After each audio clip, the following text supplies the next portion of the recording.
Assalamu alaikum wa rahmatullahi wa barakatuh. And thank you all for coming today. Today's conference is titled Crises of Democracies and Violations of Human Rights in Egypt, organised and put together by the Egyptians for Democracy in the UK. So thank you once again for coming from all parts of London and elsewhere. Before we start today, we'll start with a Quran recitation as we do with all our events. So I'll pass on to Brother Abdullah, who will give us a few moments of Quran recitation.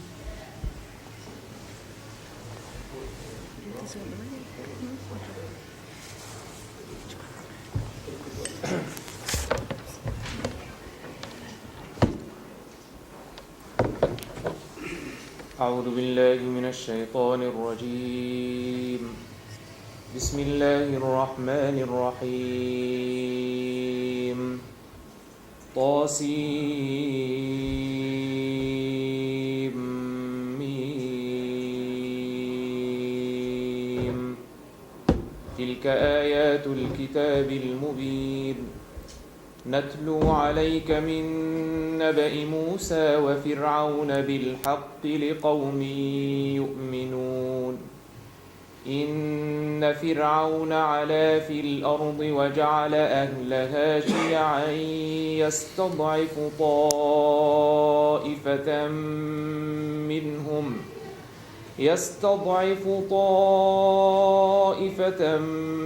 منهم يذبح أبناءهم ويستحيي نساءهم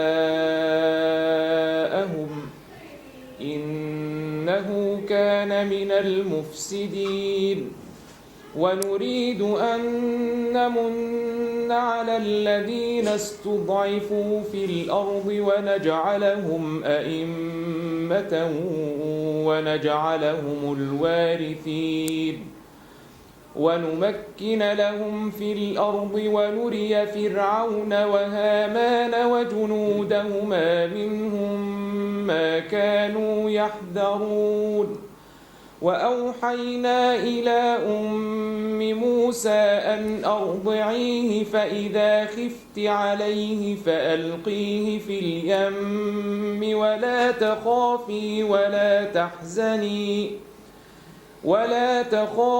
ولا تحزني إنا رادوه إليك وجاعلوه من المرسلين فالتقطه آل فرعون ليكون لهم عدوا وحزنا إن فرعون وهامان وجنودهما كانوا خاطئين وقالت امرأة فرعون قرة عين لي ولك لا تقتلوه عسى أن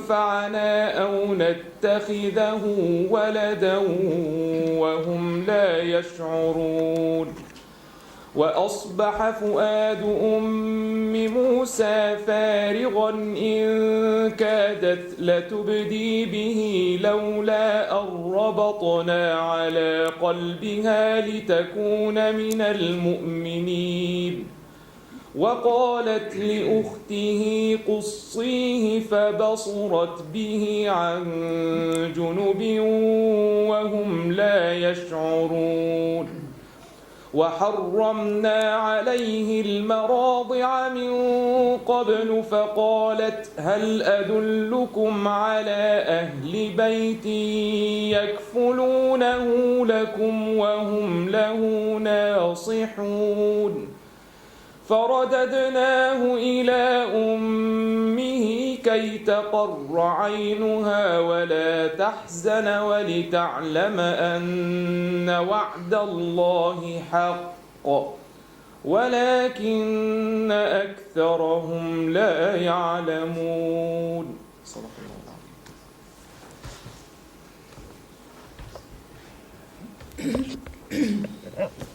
الله. Jazakumullah khairan. So my name's Yasmin Adam and I'll be your chair for today, inshallah. Just to go over a few housekeeping rules, there are no planned fire alarms. So in the case of a fire alarm, the exit is just on my right, your left, so just this one here. Similarly, male and female bathrooms are just as soon as you walk out here, so feel free to get up whenever you need so. We're going to begin by playing a BBC report which will give some context to the situation in Egypt for those who don't know, and for those who do, as many I'm sure are aware, just a recap. And then we'll introduce our guests.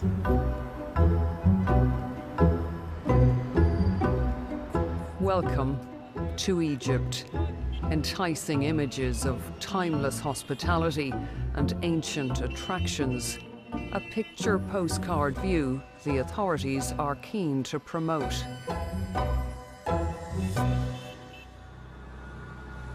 But there is another Egypt, a military-backed regime, where dreams of freedom have been crushed.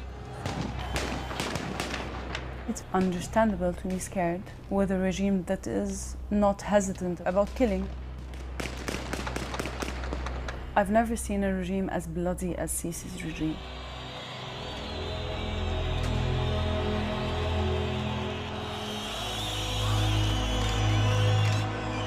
It all looked so different 7 years ago. This was Tahrir Square in February 2011. The night the people broke free of President Hosni Mubarak, ending 30 years of authoritarian rule. Or so they hoped. But now the square feels like a place of lost opportunity. Well, standing here in Tahrir Square 7 years on, there's really nothing to indicate that this was the cradle of an uprising, that it was here that the people toppled an autocrat. The monument is bare, no list of names of all of those who were killed, and that's just the way the authorities want it. It's as if the revolution has been erased, and along with it, the hope it brought. Icons of the uprising, like Daud Abdullah, have been treated as enemies of the state. He was a leading light of the Tahrir protests, secular, articulate, a software developer.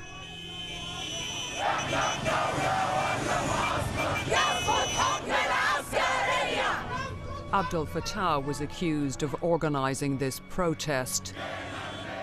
The demonstrators appeared peaceful. The authorities were not.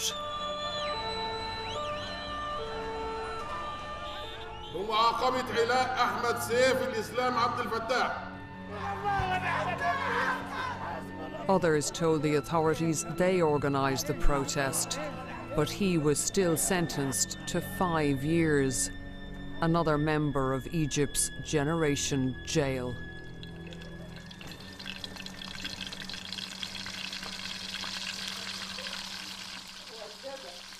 His fractured family go through the motions, without a much-loved son, husband and brother. Human rights groups say there are thousands like them in Egypt, families of political prisoners. His sister Mona campaigns against civilians being tried in military courts. In this household, resistance runs in the family. But Mona says the struggle for change is harder than ever under President Abdel Fattah al-Sisi. But the level of bloodiness is beyond anything I've ever heard or experienced. And the way they have managed to desensitize people towards death, to belittle the value of people's life, to make people get used to death sentences, to forced disappearances and abduction, to torture victims. This is becoming daily news. Her brother has another year to serve, then faces a further 5 years on probation with stringent conditions. In this tightly knit group, the empty space at the table is keenly felt. Those who end up in custody can expect the harshest treatment. My sources say torture is commonplace, but few victims are willing to speak.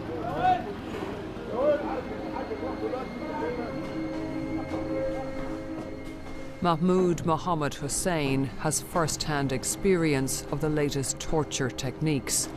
He was accused of attending a banned protest and held without trial for more than 2 years. He says the only reason he was arrested, aged just 18, was because of his T-shirt. The slogan read, "A nation without torture." واتكهربت في مناطق حساسة في جسمي، يعني كان في كهرباء منها هنا وفي الجزء اللي تحت اتكهربت برضو فيه. يعني كنت معرفش، يعني ما كنتش عارف إحساسي أو شعوري إيه ساعتها، بس كنت حزين وبتألم جدا، وكان في ضرب بشكل متعمد يكون في المنطقة اللي أنا قلت له إن أنا رجلي فيها تعبانة، لدرجة إن هو خلاني لحد من دلوقتي من شهور قليلة جدا كنت بستعمل عكاز وعملت أكتر من عملية.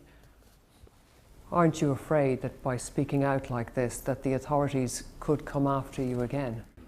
هو أنا طبعا مدرك ده كويس جدا، وعارف إن يعني هو أنا مش موجود عشان أقول مجرد كلام وخلاص. أنا بقول الكلام علشان يعني هحب إن هو يكون بيتشاف، لعل وعسى يعني يتخذ بيه ويكون يعني تحاول تنهي حاجة أو على الأقل تخليهم يكونوا أشد حرصا في إن هم ما يعملوش حاجة. يعني أتمنى إن يكون كلامي بيتسمع ويتخذ بيه يعني. Torture victims used to have one refuge, the Al Nadim Center in Cairo. But last year the authorities moved in and forced it to close its doors. Its co-founder, a psychiatrist, says the prevalence of torture in the Sisi era is the worst she's ever known. You know, I work in this field since 1993. And I've been hearing about this field since my university years. What I've been seeing and what my colleagues at the center have been seeing since 2013 is unheard of. It was never, ever that bad. So how widespread would you say the practice is now? As widespread as the country. As widespread as the country. What would you say to government officials here in Egypt who deny there is torture? You're liars. I would say you're liars. I would say you know there is torture because you practice it.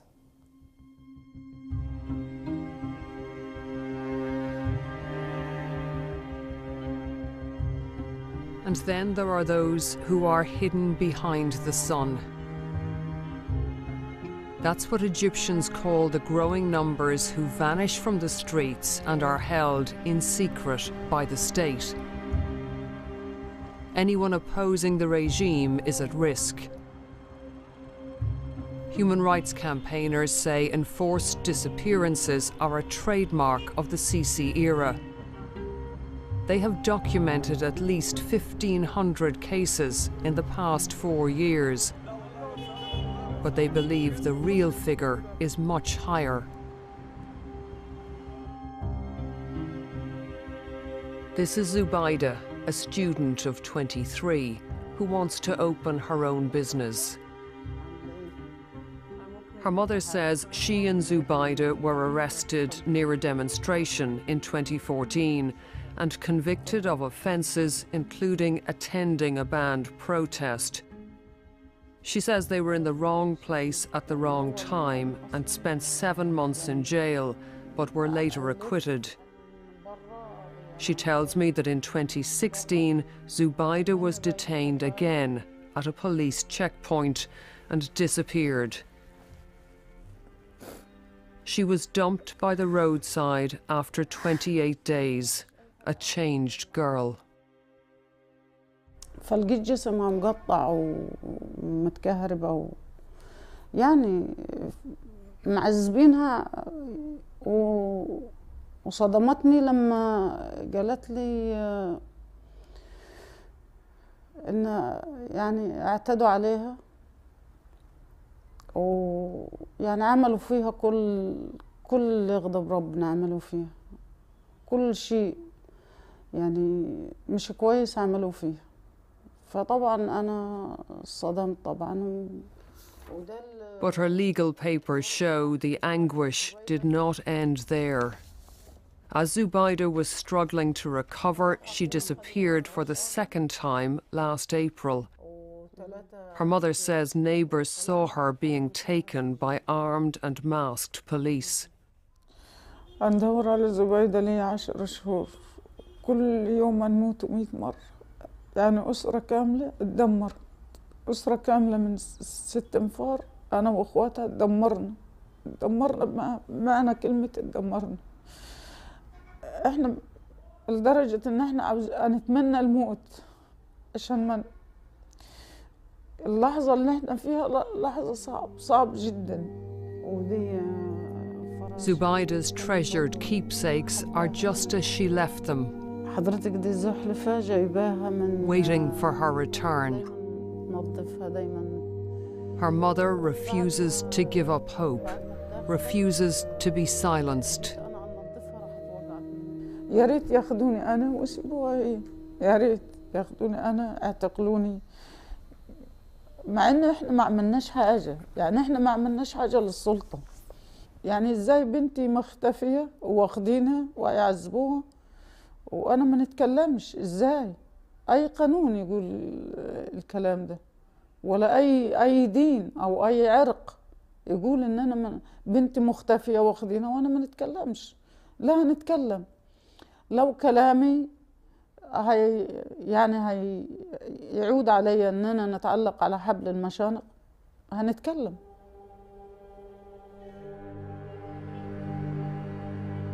We wanted to ask the authorities about Zubaida's disappearance and the other cases in this report, but they wouldn't give us an interview. Previously, the authorities have told me there is no systematic torture. But if mistakes are made, officers are punished. They've also denied there are enforced disappearances and widespread human rights abuses.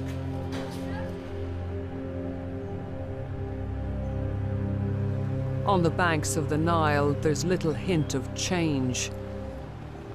Egypt looks locked in the past. Elections are coming, but President Sisi doesn't need to worry about the outcome. Several potential challengers have been intimidated out of the race. Many here are concerned about security amid bomb attacks by the so-called Islamic State. The president says he's waging war on terror, but human rights campaigners say he's using that as a pretext to wage war on dissent. Having been here for more than 4 years, I know a lot of the problems that Egypt is facing. There are real economic issues. There are serious security threats from IS. But this is the most populous country in the Arab world, and if Egypt can't steer a course towards real democracy, that's a problem for the Middle East, and it's a problem for the West. And I'm leaving here with questions. How long before all of the repression here starts to backfire? And how many more prisons can the regime fill?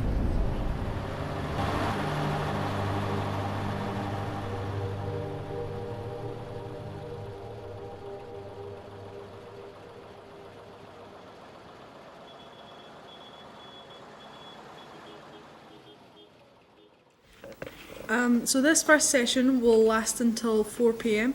The structure of the session will be that each speaker will be given the opportunity to speak, and then there'll be a chance for a Q&A session with the audience afterwards. So to introduce our speakers, on my right I have Mona Bayoumi, a barrister from Cardiff who specialises in human rights. On my left I have Amelia Smith, a journalist who lived in Egypt and specialises there and works for the Middle East Monitor. And on my far left I have Dr. Daud Abdullah, the director of Middle East Monitor. So I'll start off with Dr. Daud Abdullah.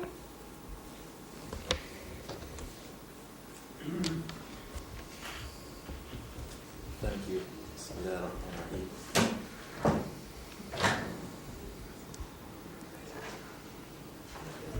I think it has become crystal clear to all observers of the Egyptian scene that the coup of 2013 was not a coup against the Muslim Brotherhood, but a coup against Egyptian democracy.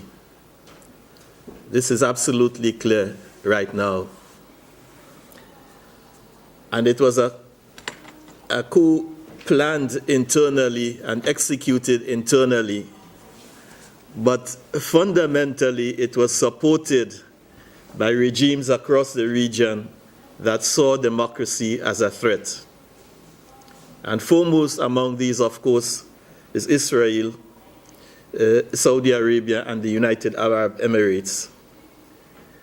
For them, any democratic development in the region pose a threat to their autocratic systems. And the Sisi regime, which seized power in 2013, because of its lack of legitimacy, took the lifeline that was given to it by the United Arab Emirates, the Saudis, and the Israelis. But of course, there was a price to be paid. The Israelis, the Saudis, and the Emiratis were not going to support the regime without getting something in return. And for the Saudis, the immediate threat that they faced was the emerging democratic system or movement towards democratic rule in Yemen. They didn't want that to come across the border in the south into their own territories.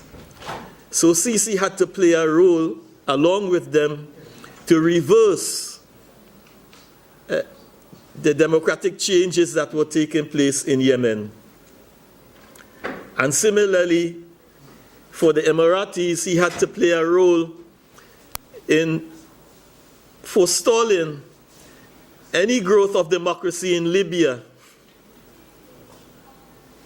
Not to mention, of course, Palestine. But what started as political maneuverings to obstruct democracy in Yemen and in Libya soon evolved into military activities. So now the Sisi regime is involved militarily in Yemen as well as in Libya. And of course, in the case of Gaza, it has destroyed its military. Take pride in the fact that they have destroyed hundreds of tunnels in Gaza, which used to be a lifeline for the besieged people in Gaza. All of this, of course, was done in the name of war on terror. I want to say a few words about the Sinai, because here there was a political problem, no doubt, for many years, that could have been addressed through a dialogue and through trying to meet the needs of the people of the Sinai, the economic needs, their social needs. Instead, the regime opted for a military solution to the crisis in the Sinai. And they have made matters worse by so doing, opening the doors for Israel's involvement in the Sinai Peninsula, and for others, such as ISIS. Because we know before 2013, ISIS had no presence in the Sinai. Today, the Sinai is referred to as Wilayat Sina, yani the province of Sinai for the ISIS group. They had no presence there prior to 2013. But the way the regime went about addressing with the socioeconomic problems in the region exacerbated the situation and allowed these elements from outside of Egypt also to play a role in that part of the country. Now, Egypt's failure, the regime's failure to deal with the Sinai has allowed the Israelis to claim that it faces a threat from the Sinai Peninsula, that the Sisi regime can no longer guarantee its own security. So they told the Americans that we want to become involved in the Sinai also.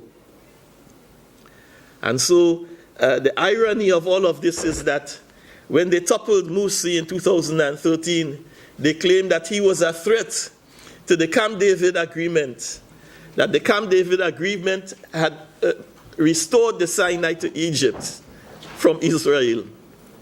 What we have today is that Israel is back in the Sinai. Israel is a part and parcel of what is happening there.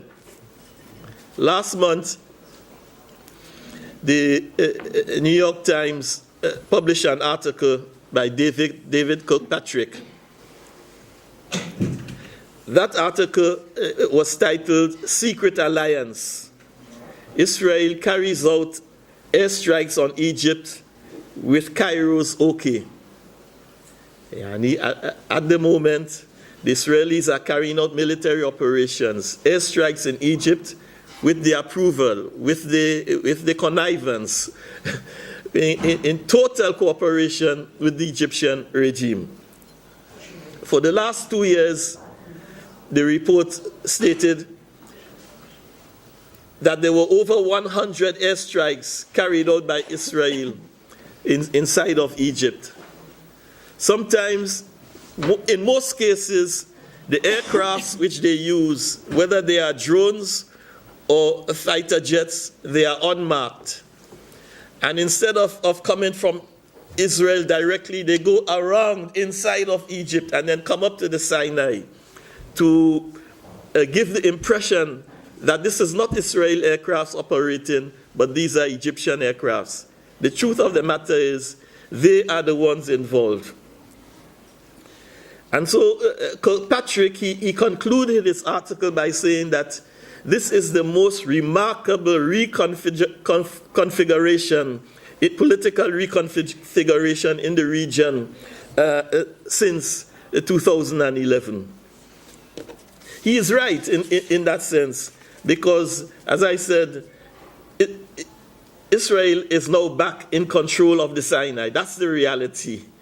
And the Sisi regime cannot do anything there without their approval.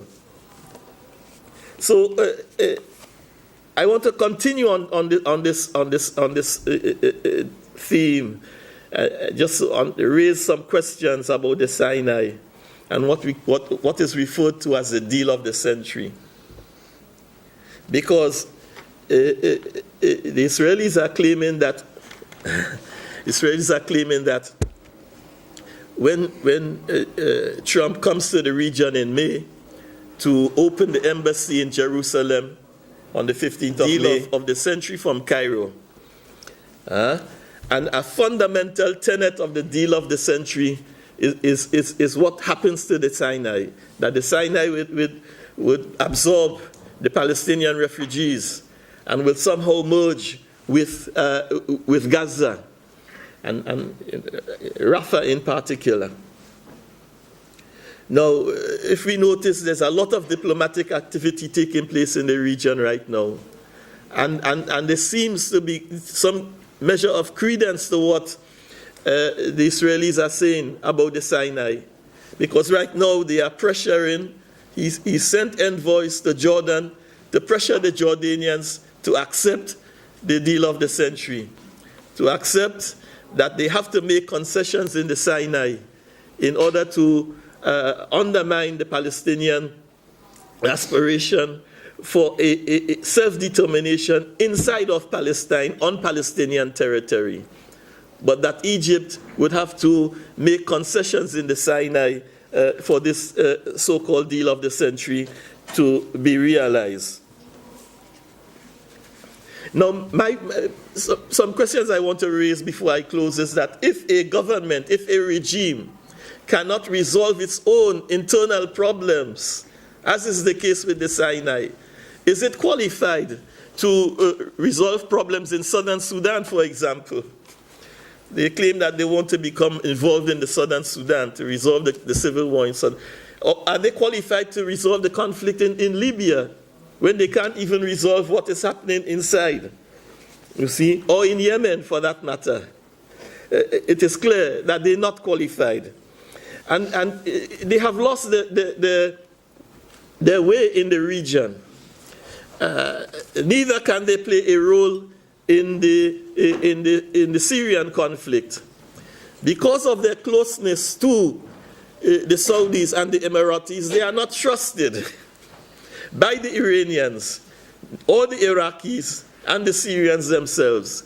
So this is a regime that has become very much isolated from all the centers of power in the region and all the major conflicts in the region. Now, just briefly about the consequences of all these adventures. What we have in Egypt today, someone told me recently, an Egyptian journalist, he said we have two Egypts. The Egypt of 10%, those who live in villas and have swimming pools, and the 90%, the other Egypt of 90% who live in poverty and squalor. I thought that was a very telling and graphic depiction of what is happening there in that country, where you have 500,000 students graduating every year. 500,000 every year. And they can't find jobs. So you have this growing frustration and this anger, building up. And so how does he address it? He builds 30 new prisons. Since 2013, they built 13 new prisons. To do what? To imprison the young people who cannot find jobs. So it is easier to end up in a prison cell than it is to find a job. And the young people are saying, well, if it was just a matter of going to the prison, they don't mind. But the torture, the medical neglect, the inhumanity of what takes place inside the prisons, that is what, is something that they cannot deal with. And so we have a situation now where there is 40% unemployment. However, we can see the signs of meltdown in Egypt today, that the apparatus that was set up in 2013, it is beginning to crack. Not in the case of Hanan and Shafiq only, but we can see what is happening with the media. The various satellite stations that they had set up and supported after 2013, a lot of these TV stations are now closing down, laying off workers. And it is not just because of the economic crunch. They're closing them because they're no longer having an effect on public opinion. People are seeing through the lies. They know that what is being put out by these TV stations lacks any sense of truth and reason and logic. And so they turn in their backs on these TV stations. And so they realize, well, there's no point spending money on them. So they close them down. I think in the end, what I should say is that the very conditions that existed in 2011 that overthrew Mubarak, those conditions have returned. repression, poverty, corruption, abuse of power. And if those were the conditions that drove the young people to rise up in 2011, I think they will sooner or later drive them to rise up against the Sisi regime. Thank you.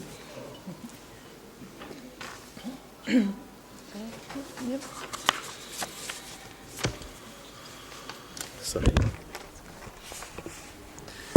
Hi, good afternoon, everyone. Thank you for coming. Thank you to the organisers for organising such an important event. I'd like to talk today about the relationship between the UK and Egypt, which I think is defined by a number of factors. So the refugee crisis, the crisis in Libya, and counter-terrorism. But in particular, I want to focus on trade between the UK government and Egypt, because I really believe that given the human rights crisis that's taking place in Egypt at the moment, that this really speaks volumes about the lack of integrity of certain members of the British government, that we're really pushing for trade, pushing for profit with Egypt, with very little return for the Egyptian people themselves. So Britain and Egypt's trade relationship goes back a long way. Britain occupied Egypt in 1882 at a time when really their cotton trade was really thriving. Egyptian cotton is considered the best in the world, but instead of allowing Egyptians to set up their own factories to process cotton, much like the rest of the colonial world, they just saw Egypt as a source of raw material and shipped all the cotton out to suit their own industries, to suit their own empire. So, and it's really this legacy of dependency that the British left behind in Egypt. So Egypt is still very dependent on importing food, on importing wheat. They're still very dependent on foreign sources of revenue, so from the Gulf, for example. And all these decades later, and Britain are still pushing for trade in the country, and it's not cotton anymore, it's companies like BP, Vodafone, and in February this year, the biggest trade delegation in decades arrived in Cairo. Now, one of the key years that was very instrumental in this push for trade was 2015. It's the year the British government appointed Sir Geoffrey Donaldson as trade envoy to Egypt, and it's the year that our then Prime Minister David Cameron rolled out the red carpet for Sisi, even though numerous human rights organisations had constantly raised the issue of the violations he was continuing at home. For Sisi himself, the 2 years of debt and the 2011 revolution really took their toll on the economy. He was desperate for foreign investment. That year, he held a huge conference in Sharm el-Sheikh for something like 2,000 delegates. And one of the biggest projects to come out of this was a second capital city, bankrolled by the UAE. Something like 2 weeks after that, he sailed down the Suez Canal on a naval flotilla to launch the inauguration of the deepening and the widening of the Suez Canal, which was supposed to raise annual revenue. But in fact, neither of these projects have come to anything. Nothing has happened with the capital city, and revenue from the Suez Canal has actually declined. So all of this has unfolded against a furious pursuit of opposition activists in Egypt, where even a Facebook post criticising the president could land you in a rat-infested jail. There's something like 60,000 political prisoners in Egypt at the moment, which means that Sisi's rule far outweighs Mubarak's in terms of violations, because people put the number of political prisoners in 2011 at between 5,000 and 10,000. And I think it's really important to remember that during Sisi's rule, he's actually overseen 3 mass killings. So on the 8th of July 2013, 61 protesters were killed outside the Republican Guard headquarters. A month later, 37 prisoners were gassed inside a police van outside a prison in the summer heat.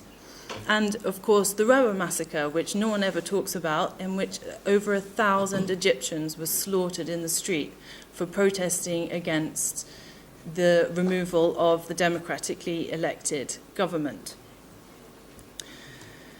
So I really think it's the response of the British government to the Rubber Massacre which really laid the groundwork or laid bare how Britain wanted their relationship with Egypt to go.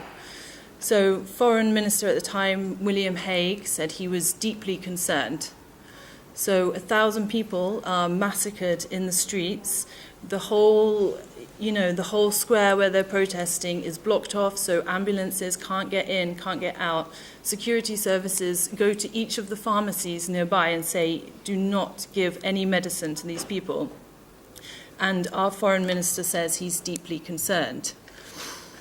So I think it's quite clear that what William Hague was actually deeply concerned about was his trade deals, was British multinationals and the profits he was making from Egypt. And if he was to come out and really make a stand on this, what would happen to those trade deals? But to be honest, it's not just weak statements made by members of the British establishment that's the problem. It's the fact that since the 2013 massacre, since the 2013 coup, Britain has increased trade with Egypt and has been actively pushing for more and more. So, for example, in the 4 years after the 2013 coup, Britain licensed £123 million worth of arms to Egypt, whereas in the 4 years before the coup, they licensed £76 million worth. In 2015, exports hit a record high, and one of the most instrumental members of the British establishment in pushing this has been the British Egyptian ambassador, who said he's hungry for more investment. Former Middle East Minister Tobias Ellwood visited Egypt in 2015 and was surrounded by a huge trade delegation. And when he was returned, he was asked, did you raise the issue of human rights? And he said he couldn't remember. So this is a former British minister visiting a country which is the third world's jailer of journalists worldwide, and he says he can't remember whether he raised the issue of human rights. 2 weeks after the Italian student Giulio Regeni was found dumped on a highway in Egypt, Jeffrey Donaldson, the trade envoy to Egypt, made an announcement and said Egypt is a land of opportunity for British companies. Now, Giulio Regeni was Italian, yes, but he was studying in the UK. He was a British student. He went to Leeds and then he went to Cambridge. So the British government did nothing to stand up for him, did not speak out about human rights. Instead, they were forced to make another limp statement after his friends and family forced them to do so through a petition. In 2016, British foreign investment in Egypt hit $30 billion, which means that Britain are not using their leverage to force Egypt to behave. They, in fact, have given Egypt that year, given President Sisi $50,000 for every single political prisoner that is locked up in his dungeons. It's not difficult to see why Britain are pushing for these trade deals. In particular, the one that springs to mind is the 2015 BP deal, in which BP has managed to haggle a product sharing agreement for 2 offshore blocks found off the coast of Egypt, where they will keep 100% of profits from the production yield coming from these 2 offshore blocks. Now, traditionally in Egypt, a foreign investor's share in a production sharing agreement like this would be between 20 and 30%.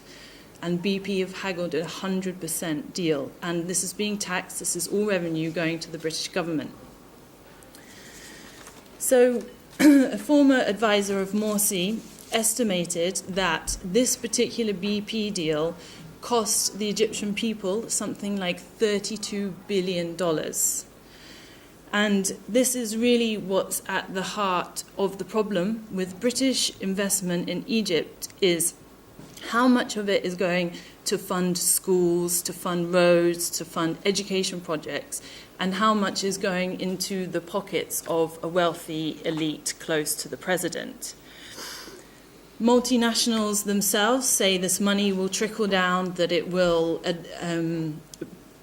benefit Egyptians in form of jobs, etc., but there's absolutely no evidence of this. In fact, Egyptians are actually getting poorer.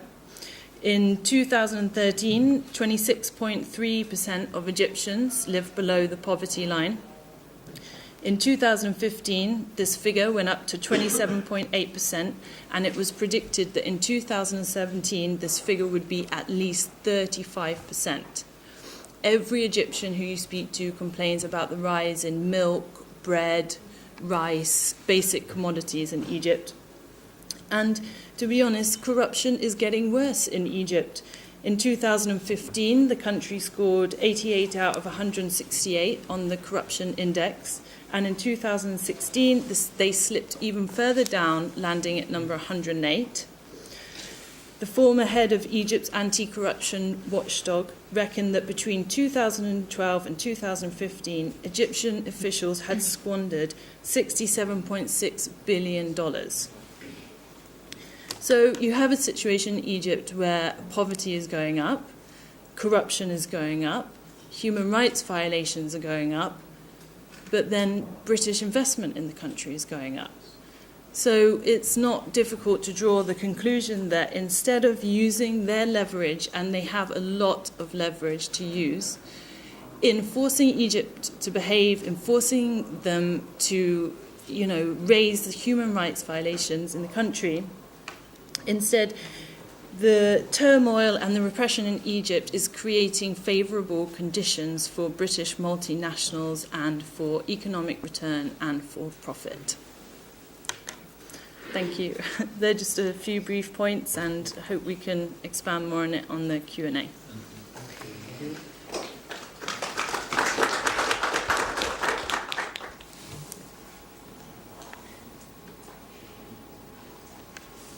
Assalamu alaikum. Good afternoon, everyone.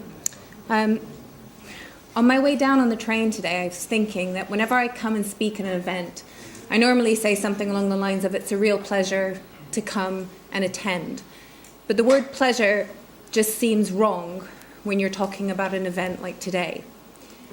That is an extract from President Barack Obama's speech on the 11th of February of 2011, the day that President Mubarak stood down. 7 years on, instead of celebrating the successes of the revolution, we're talking about enforced disappearances, torture, rape, and sexual violence. But I'm not here to talk to you about the extent of the tragedy that exists in Egypt. What I wanted to talk to you about, what I've been asked to talk to you about, are whether in fact there are legal solutions within the UK legal system that can help facilitate change in Egypt. And the scope of what I'm going to talk about, because it's obviously an extremely large topic, I need 15 days, not 15 minutes. But what I'll try and do is cover just a couple of general principles, establish with you what crimes against humanity actually means, the role of the International Criminal Court, UK statutory powers relating to crimes against humanity and war crimes, alternative non-legal measures. So if the law can't facilitate change, what can? And then if we have time, Home Office powers relating to prohibiting people whose presence in the UK would be not conducive to the public good. So, general principle, because this is something that I'm asked about quite a bit. These are not pictures of Egyptian security forces. These are Spanish security forces in Catalonia last year, where they tried to prevent Catalonian voters from carrying out the independence referendum that they were seeking the end of 2017. More than 460 people were injured by these Spanish security forces. Riot police went into ballot stations and took ballot boxes. something that's completely unheard of in the Western world, something familiar to us as Egyptians. We hear about that kind of thing a lot, but not in a country like Spain that's a signatory to the European Court of Justice, that's a member of the European Union. None of the European nations were able to interfere in Spanish domestic affairs, but what some nations did was express condemnation, but that's as far as it went. And the reason for that is that every nation is sovereign. Sovereignty means that every nation has the right to self-governance. There are exceptions to that, where the international community and individual nation states have a positive duty to intervene. And that's in relation to crimes against humanity, genocide, and war crimes. That's a picture from the Nuremberg trials after World War II. So, there is no international treaty that defines crimes against humanity. But the Rome Statute is the legal instrument that set up the International Criminal Court. And Article 7 of the statute defines crimes against humanity. So we've got murder, extermination, deportation, torture, rape, sexual slavery, enforced disappearance of persons. Sounds familiar, doesn't it? So when we look at Egypt and whether in fact that test or that definition of crimes against humanity has been met, we know, don't we, from Human Rights Watch, from Amnesty International, and from the United Nations, that that definition has been met consistently since 2013. The United Nations Committee on Torture published its findings in the latter part of 2017. And in their mind, in order for torture to be considered systemic, it needs to be widespread, it needs to be habitual, and it needs to be deliberate. And in the findings of the United Nations, all three of those criteria were met when it came to the Egyptian forces and their use of torture across the country.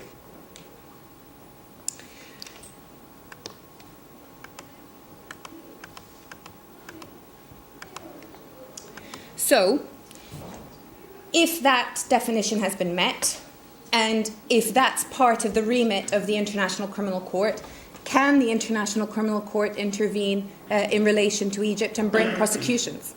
The short answer, unfortunately, is no, because one of the limits of the International Criminal Court is that member states have to have accepted the jurisdiction of the court. Egypt, surprise, surprise, isn't a member of the International Criminal Court, as indeed Syria and Iraq. So just as an example, in the next slide, there's a picture of one of the ICC prosecutors, and she was tasked with investigating whether there was any remit for the ICC to bring prosecutions in relation to Syria and Iraq for the actions of ISIS.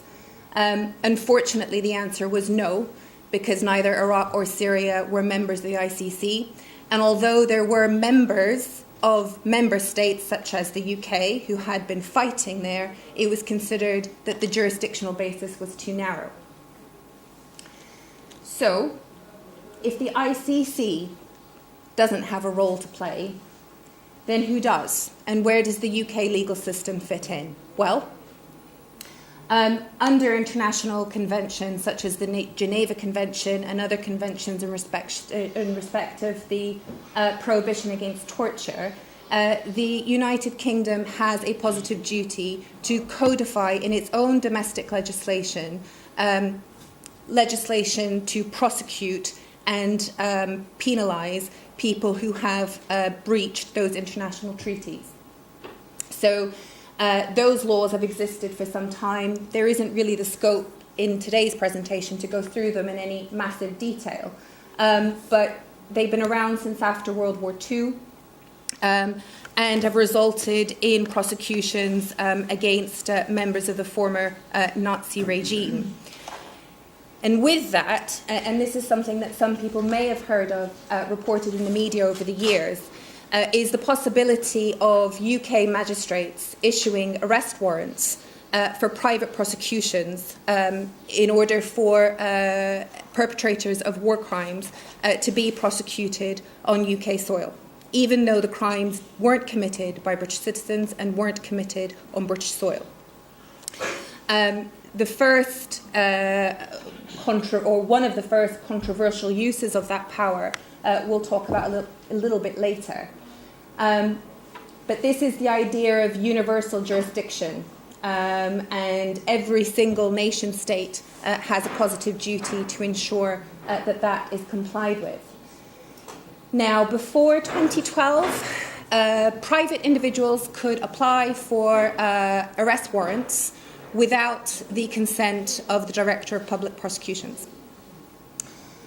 There was quite a controversial case where pro-Palestinian supporters managed to get an arrest warrant when they heard news that the former Israeli Foreign Minister, Ms. Livni, was due to visit the UK in 2009. Now, when that happened, they went to the Magistrates' Court. The Magistrates' Court managed to issue an arrest warrant. And there are various criteria that the Magistrates' Court look at. So whether, in fact, they have the right to issue the warrant, whether, in fact, the individual is likely to be within the UK jurisdiction, and whether the allegations that are brought by the person seeking the arrest warrant are in any way vexatious. So if it's all made up, it's just an attempt to abuse the person who may or may not be arrested. The arrest warrant was obtained successfully. The Israeli government obviously heard about it. Ms. Livni heard about it, and she cancelled her trip to the UK. Now, all of this happened when the UK government didn't actually know that the arrest warrant was issued in the first place. And for obvious foreign relations reasons, the UK government didn't see that as a particularly satisfactory state of affairs. And the laws changed. There were specific exemptions in respect of Israeli diplomats. But generally, anyone who wants to bring an application for an arrest warrant now has to get the permission of the Director of Public Prosecutions. You can imagine groups like Liberty and Justice, which are UK-based human rights organisations, were very much against that proposal because it took away fundamental rights and meant that foreign policy issues were more likely to impact decisions in respect of arrest warrants and prosecutions. But in 2014, the British police it confirmed, and the CPS, which is the Crown Prosecution Service, accepted that state immunity for diplomats didn't prevent the police from carrying out investigations into the Egyptian regime and its military leaders in respect of the massacre that happened in August of 2013 in Rabat. This was an extremely positive move for the purpose of the recognition of the human rights atrocities and the fact that the UK government, or at least the UK police, were very much keen to investigate it.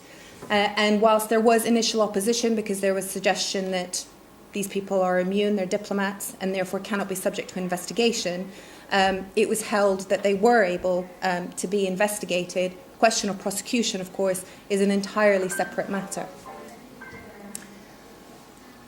Then in 2015, we had the infamous and controversial visit of President Al-Sisi.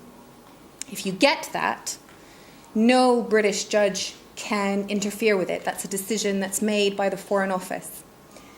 But what was argued, and there was a big judicial review claim that was supported by Lord MacDonald, that shouldn't be used as a loophole for people like members of the Egyptian regime or members of the Israeli government that have been involved in genocide in Gaza to come to the UK and avoid prosecution or avoid investigation. Unfortunately, the High Court found that this is a convention in international law.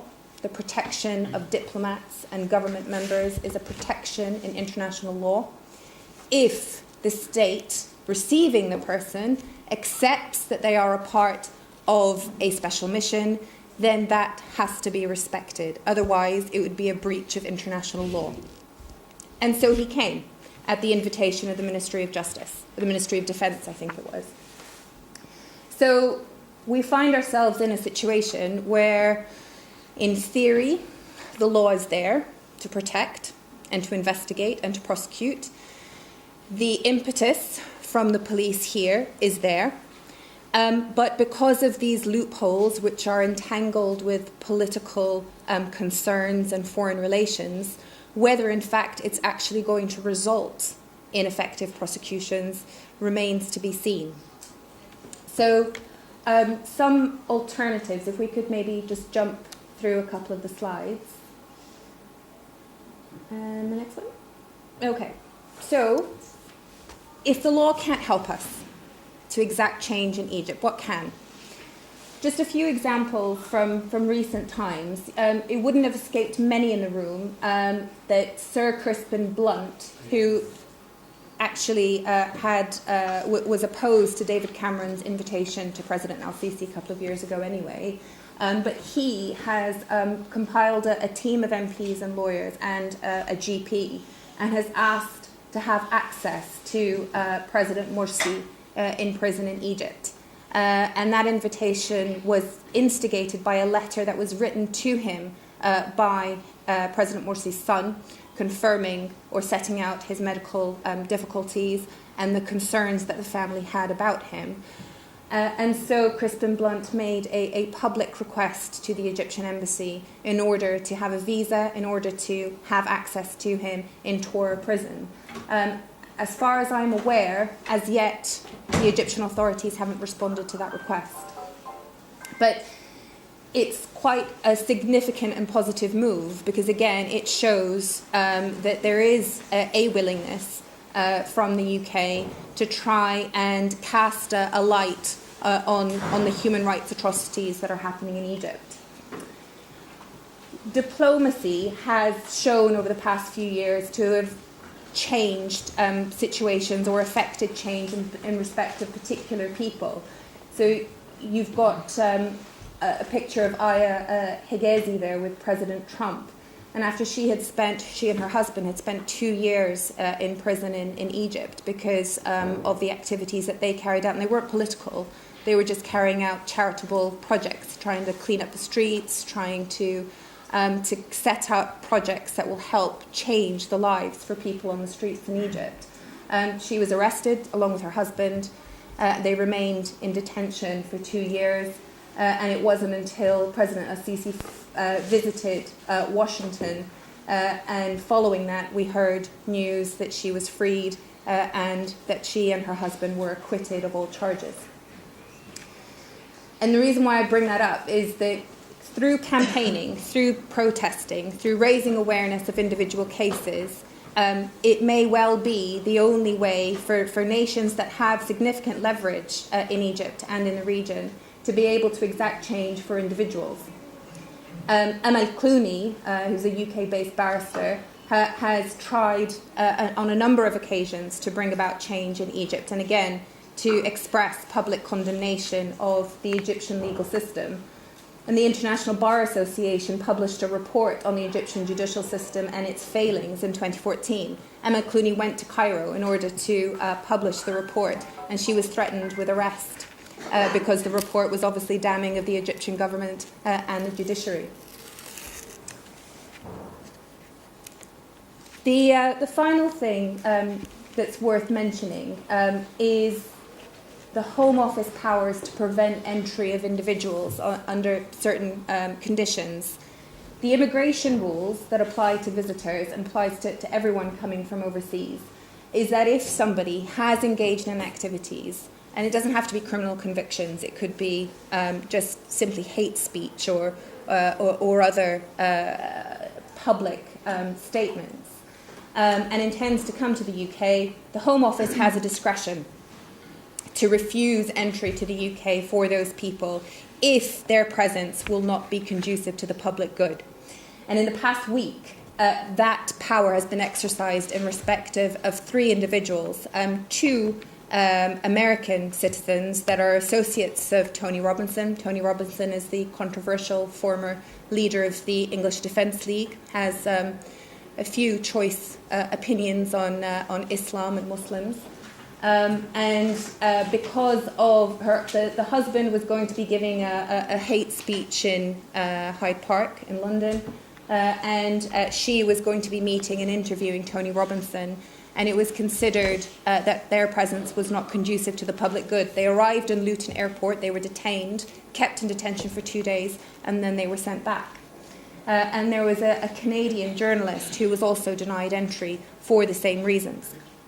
Now, the Home Office have an email address and a team that are dedicated to dealing with these types of applications. And it invites submissions from the public if the public are aware, or groups are aware, that somebody is coming to the UK and wishes to make representations about that person.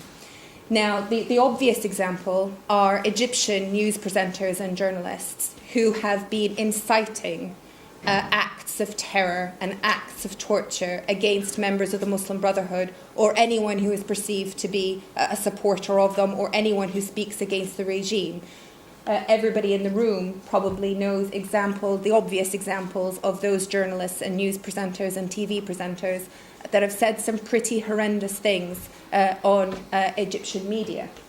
And it remains to be seen whether, in fact, any of them are intending to come to the UK, and if they are, whether groups can campaign to try and put pressure on the Secretary of State for the Home Office to exercise that discretion and prevent them from entering the UK. And it isn't easy because it's a balance between the right to free speech, the right to free press, and whether, in fact, their presence will in fact result in disharmony and the risk of public disorder.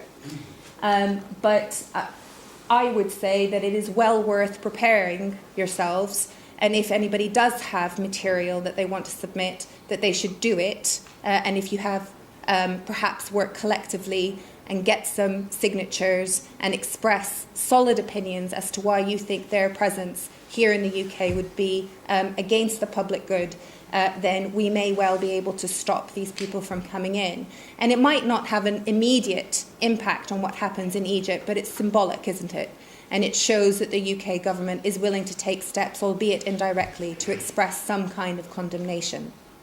I've pretty much come up to the end of my time. Thank you very much for listening. I will be around for questions, and hopefully during the Q&A we can explore some of the issues in more detail.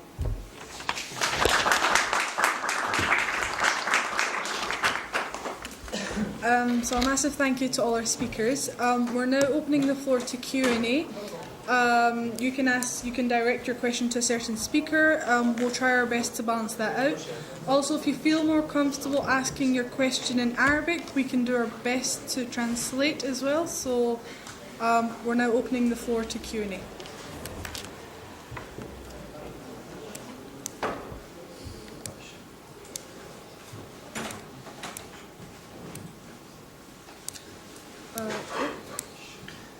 My question is to Dr. Daud Abdullah. Thanks so much for the talk.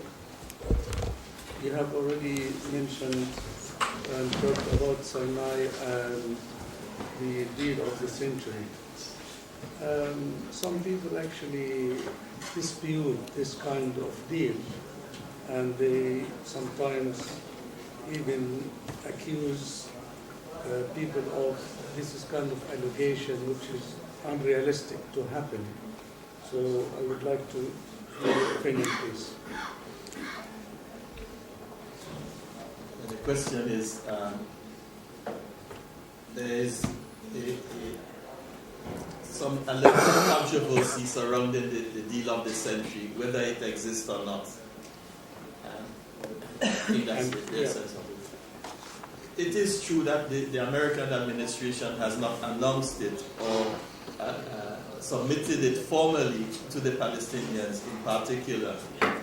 But there is no doubt that President Trump has been on the record as saying that his presidency will bring an end to the conflict in Palestine and peace to the region. And the term, the phrase, deal of the century, he actually used it. Now, the Palestinians themselves, they also confirm that they haven't received anything from him. But the diplomacy that has been taking place, after he announced, in particular, the decision to move the embassy to Jerusalem, it gave a sense of belief that there is something being orchestrated by the Americans.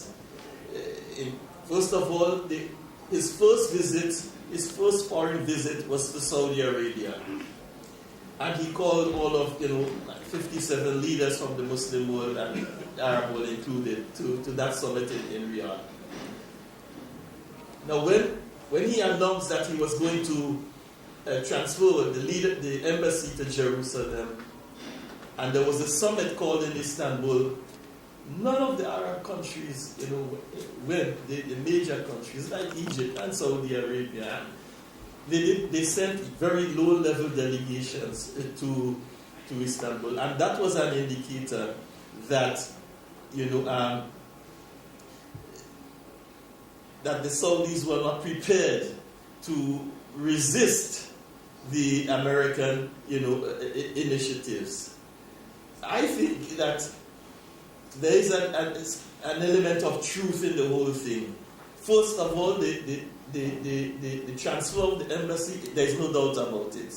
The reactions of the Saudis to it is clear.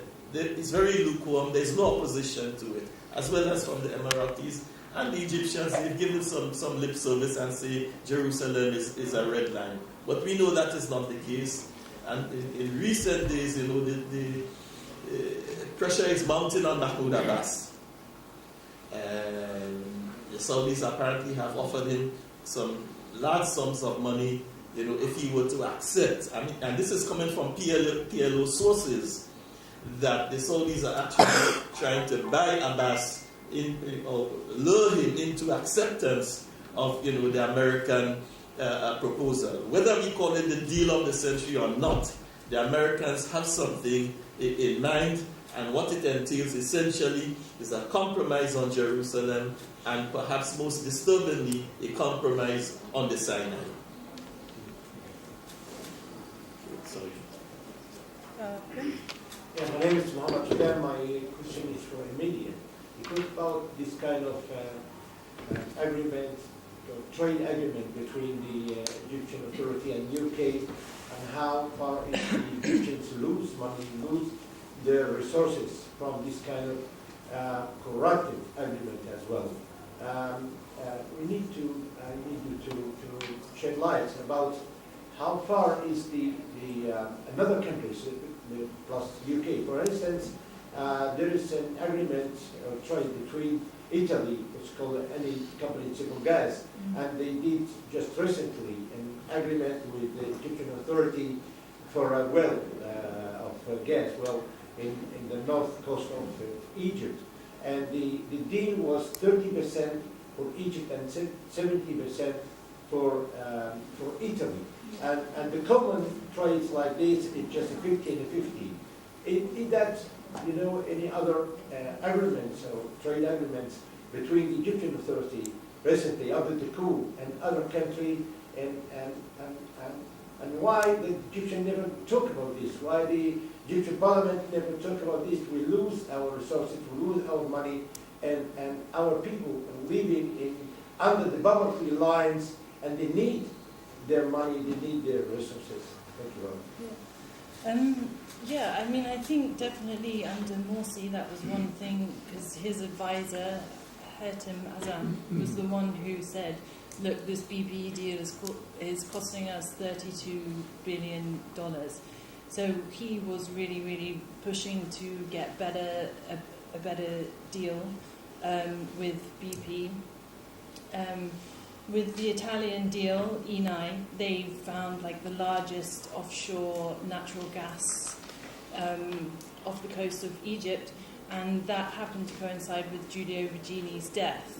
I can't remember which one happened before, but that's been largely cited as one of the reasons why the Italian ambassador was eventually think it's like a bribe?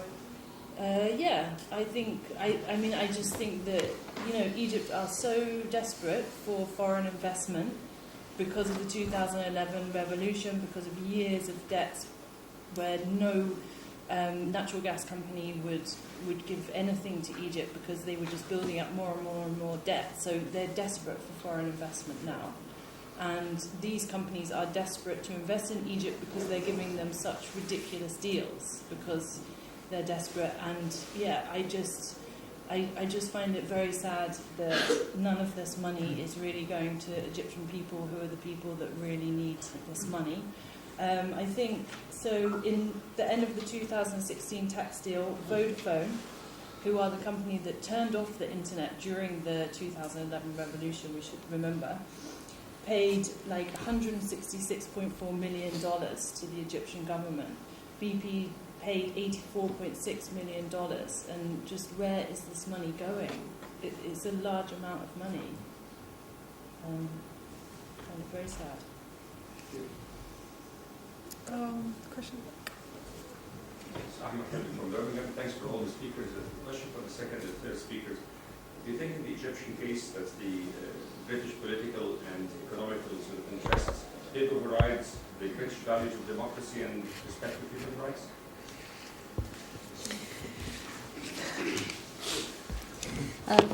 In my view, the short answer is yes, absolutely.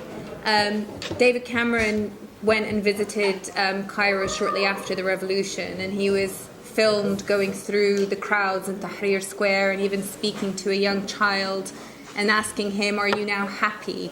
And he shook his hand and indicated, very much in the same way as President Obama did, that the revolution and the outcome of the revolution will be respected and supported by the UK, and that the Western world generally was relieved and supportive of the fact that Egypt had finally found democracy. But at the first opportunity that the UK had to bring President al-Sisi here and to invite leaders of the military here to carry out arms deals, they took it. Now, there's no walking on eggshells here. You call it as you call it. That must be, on the UK government's part, a compromise of fundamental human rights and international obligations. But it's not just the case with Egypt, is it? We see examples of this with many other nations. But yes, my answer is 100% yes. Yeah, I mean, I completely agree. The current government in Britain are just pushing and pushing and pushing for profit in Egypt, and they could not care less about human rights violations in Egypt. I mean, it's so ridiculous that Sisi, he's overseen 3 mass killings, a massacre, 1,000 people were slaughtered in the street, and Britain are still pushing for trade agreements. I mean, it's just completely outrageous, and as I said in my talk, it just speaks of a complete lack of integrity of certain members of our government who are very good about talking about British rights or democracy for British citizens, but not quite so good when it's happening abroad to other people.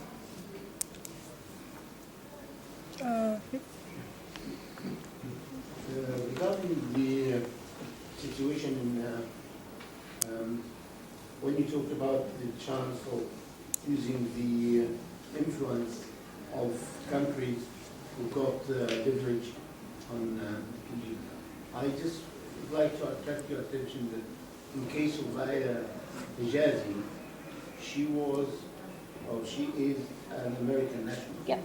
So I wonder if this element will be a reality in the situation of Egyptian citizens who are treated the same like Aya or even worse. And is there any chance from Donald Trump or the like to do anything to save such victims from the hands of Sisi?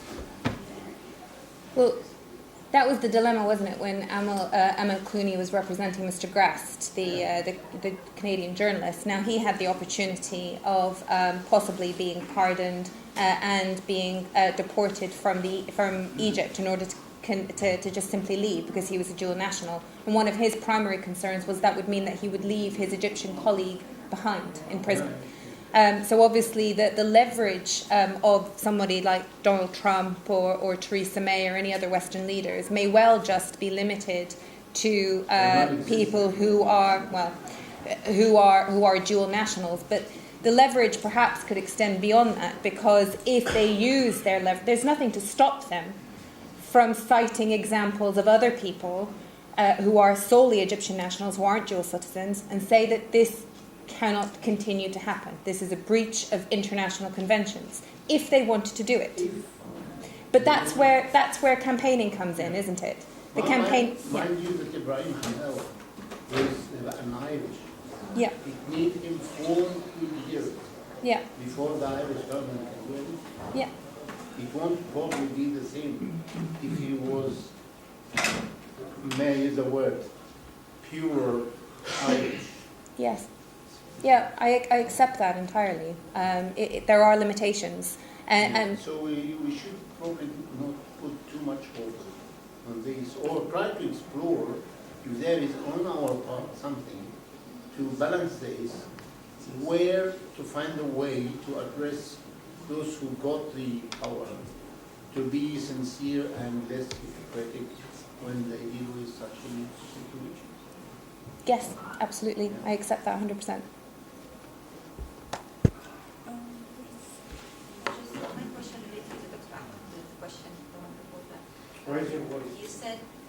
You said previously that the British government dealing with us according to their interests, like the economic relation between Britain and Egypt. My question, is this related to Conservative Party policies, or it is just British attitude towards our country regardless of who's in 10 Downing Street? I suppose the difficulty there is that we haven't seen any other party other than the Conservatives or the coalition government dealing with it. But obviously at the time that David Cameron was inviting President al-Sisi, Jeremy Corbyn spoke out about it in very strong terms. I imagine that somebody like Jeremy Corbyn, if he has the opportunity to lead this country, may well take a different stance. But then we said that, or we thought that about President Obama before he went into the White House. It's very easy when you're in opposition to make promises. It's quite another when you're there and you have pressures internally from your own cabinet and externally. The UK doesn't make its own decisions based on what the UK government considers to be in their own interest. There are influences, as we know, externally. So it's a very difficult question to answer. Thank you.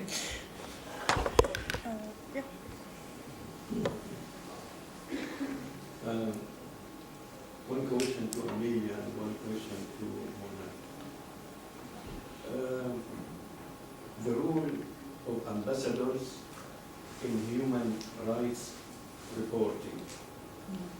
A couple of years ago, we met the British ambassador here in London very briefly.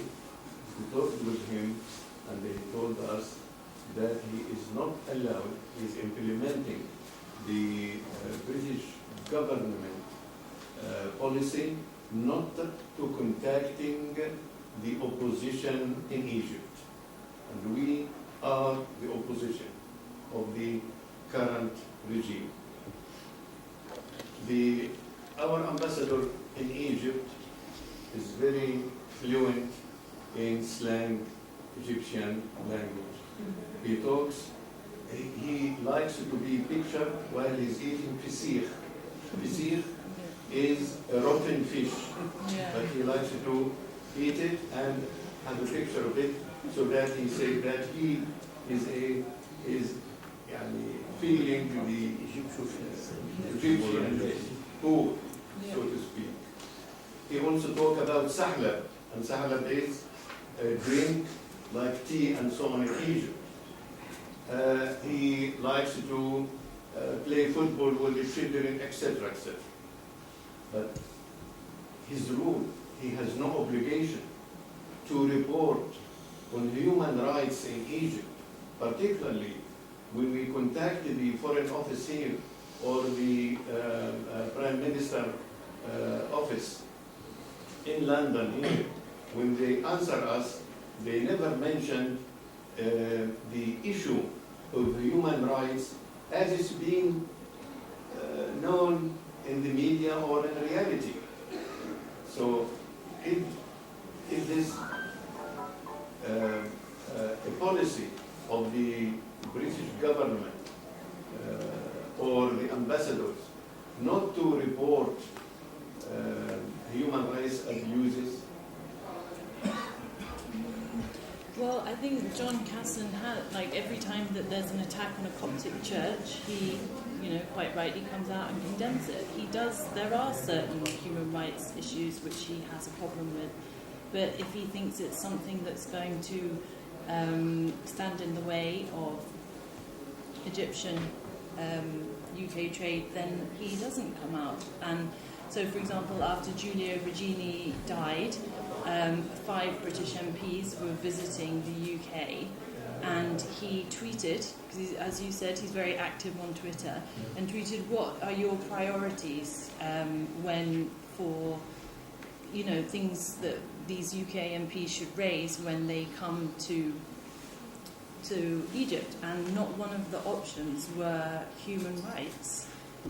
So, and I believe it's up to every single person who's part of this establishment to act with integrity if there are 60,000 political prisoners being tortured in jail. Your second question? Anyway, I'm talking about how we can make him accountable. What, John Casson? Yeah. Yeah, I mean, how do we make... I agree with you. How do you make the whole of the British government, who don't seem to care at all about Egyptian people, accountable? I think protests, talking about it in the media, talking about, I don't know, just raising issues like, should our government really be making profit from a country that has such severe human rights abuses? Raising awareness and talking about it in the media. I mean, Egypt isn't, how to make British people care more about Egypt in the same way that they care about Palestine or that they care about Syria, for example. My question to Mona is Magnitsky Global Act is an American law. 2 days ago, we heard our Prime Minister and the leader of the opposition talking about the implementation of Magnitsky Global Law on the Russians. Mm-hmm. Does this mean that we have the equivalent of Magnitsky Global Law here so that we can get use of it? If the point of the question is what laws here exist in order to bring about condemnation and prosecution of members of the Egyptian regime, is that what you mean? Well, that's sort of what I covered in the presentation. So there are international treaties which have been codified into British law, which means that things like prosecutions, investigations, arrest warrants, all fear about. If I could just add something to your first question about what we can do to try and exert pressure on members of the UK government. One of the very, very positive things about the BBC documentary was that it brought Egypt back into mainstream media, because mainstream media hasn't really been reporting on Egypt in that particular way for quite some time. And when I was sort of doing some internet research in preparation for my talk today, I came across a freedom of information request that was written by an individual having watched the documentary, and the writer had very specific questions about what action the UK government has taken or will be taken, what they promise to do in light of the revelation of these human rights violations. Anybody can make a freedom of information request, and in fact it can be framed to deal with your particular issue about the UK ambassador and why it is there is a government policy that prevents UK government officials from speaking to opposition parties in other nations, whether that is specific to Egypt, if not, why not, or if it is, why it is, and what the UK government intends to do in order to ensure that adequate reporting of human rights violations happens in Egypt and is brought to the attention of the British public. That's something that perhaps that can be done on behalf of the Freedom and Justice Party here in London, or in fact it can just be done by anyone sitting in this room. Any more questions?